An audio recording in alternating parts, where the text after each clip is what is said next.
दृष्टी चमत्कार ही कार्यक्रम भावाची प्रक्रिया आहे असे आपण शिकले पाहिजे. सम्यक दृष्टी म्हणजे कार्यक्रम भावाची ओळख. ज्यांची दृष्टी संकल्प वाणी कर्म उपजीविका साधना स्मृती आणि समाधी मिथ्या आहे. ज्यांचे ज्ञान आणि मुक्ती ही मिथ्या आहे. ज्यांचे प्रत्येक कार्य वचन विचार ऐच्छिक कार्य आकांक्षा निग्रह आणि सर्व व्यापार ही सर्व अशा मिथ्या दृष्टीने साधलेली असल्यामुळे ती तिरस्काराने दुःखकर जुगुप्सा उत्पन्न करणारे आणि हानिकारक असतात. आणि हे सर्व का तर त्यांची दृष्टी मिथ्या असल्यामुळे. आपला मार्ग बरोबर असणे एवढेच पुरेसे नाही, तर त्याची दृष्टी मिथ्या असल्यामुळे आपला मार्ग बरोबर असणे एवढेच पुरेसे नाही, तर एखादे बालकही योग्य मार्ग स्वीकारते. परंतु त्याचा अर्थ असा नव्हे की त्या बालकाला मार्गाच्या योग्य मार्गाचे ज्ञान पाहिजे. यानंदा यथार्थ दुःख कोणाला म्हणता येईल? बुद्धिपूर्वक कोणते शक्य आहे कोणते अशक्य आहे या ज्ञानावर ज्याने प्रभुत्व मिळवले आहे त्याला यथार्थ दुःख असं म्हणतात.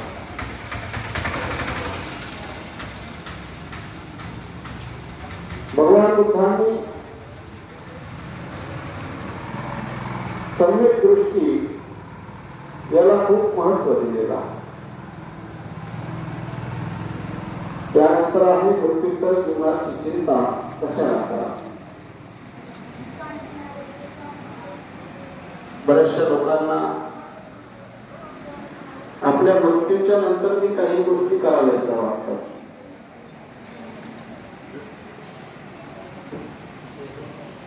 आणि मग ते आपल्या काही लोकांना सांगून जातात की मी वेळेच्या नंतर हे करा ते करा, मला त्यांना लाकडात जाळा, मला तुपात जाळा, राखेल टाकू नका.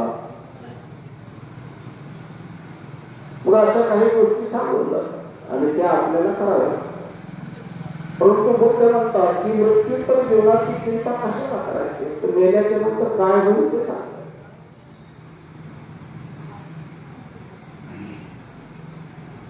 पारसी नावाचा एक धर्म आहे आणि ज्यावेळेस त्या पारसी लोकांची कोणी त्यांचा मृत्यू होतो त्यांच्या, तर ते त्या पारसी लोक त्या आपल्या चितेला जाळत बी नाही आणि पुढे सुद्धा नाही. त्यांच्या स्मशानभूमीमध्ये एक विहीर असते, विहीर, आणि त्या विहिरीत पाणी सुद्धा असते.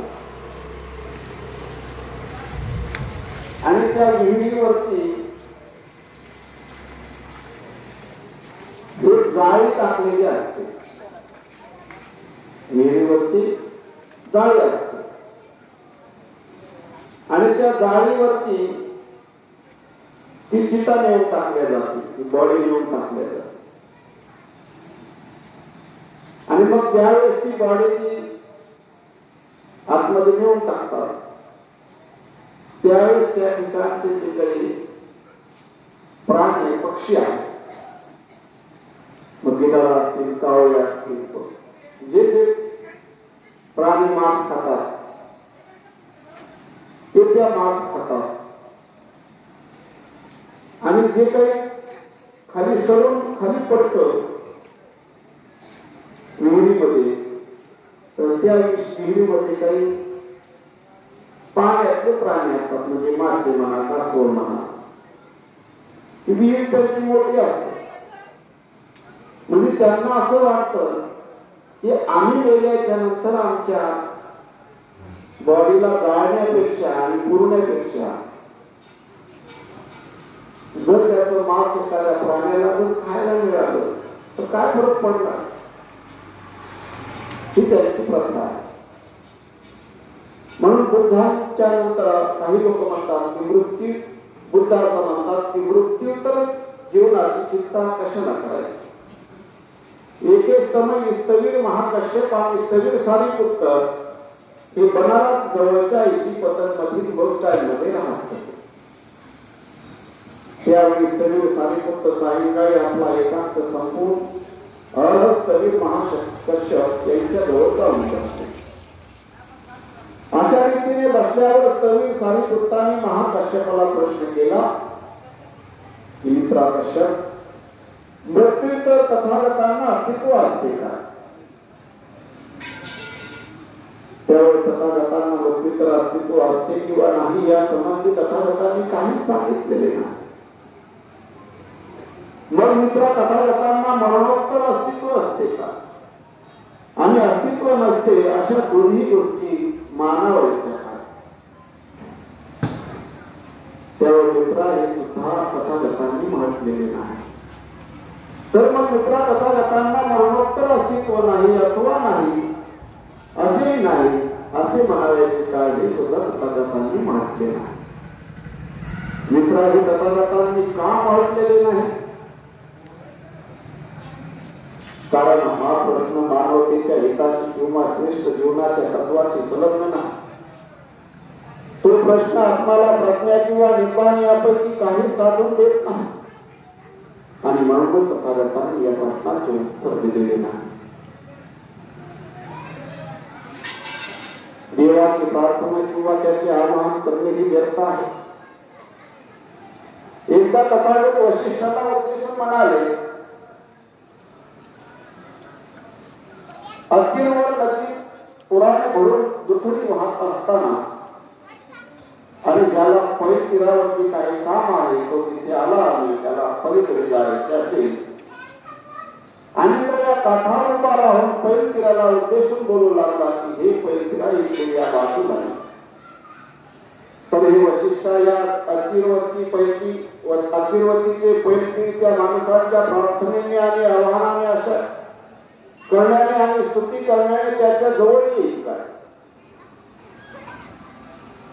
त्याचप्रमाणेच हे वशिष्ठा तिने वेदांत पारंगत असलेले ब्राह्मण ज्या गुणांच्या आचरणाने मनुष्य ब्राह्मणत्वाला पावतो त्या गुणांचे परिपालन करणे सोडून उलट ज्यांच्या योगाने मनुष्य ब्राह्मण बनत असेल आचार करीत परंतु असेच नाही.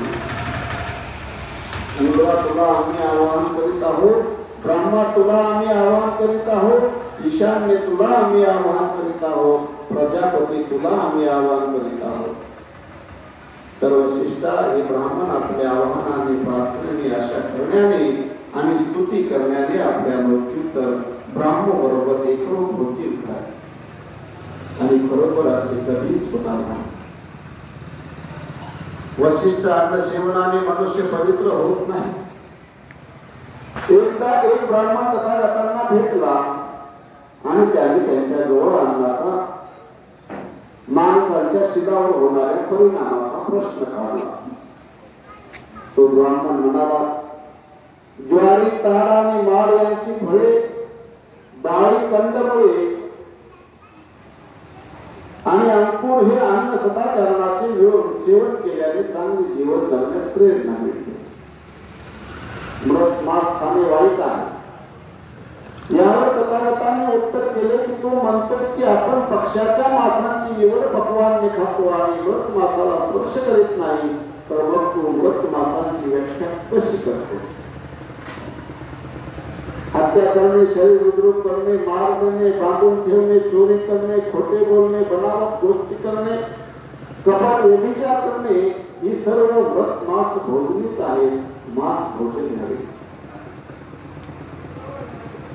कामभोगाची लालसा, खाण्याबाबत वखन्न, अस्वच्छ जीवन, परमत अहिष्णुता ही सर्व मृत मांस भोजनीच आहे.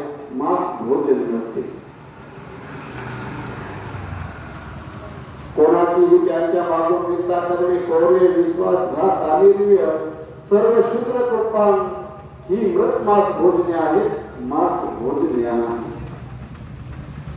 राग, लुच्चेगिरी, विद्रोह, कपट, दोष, हुशारकी, गर्व, कुसुगंती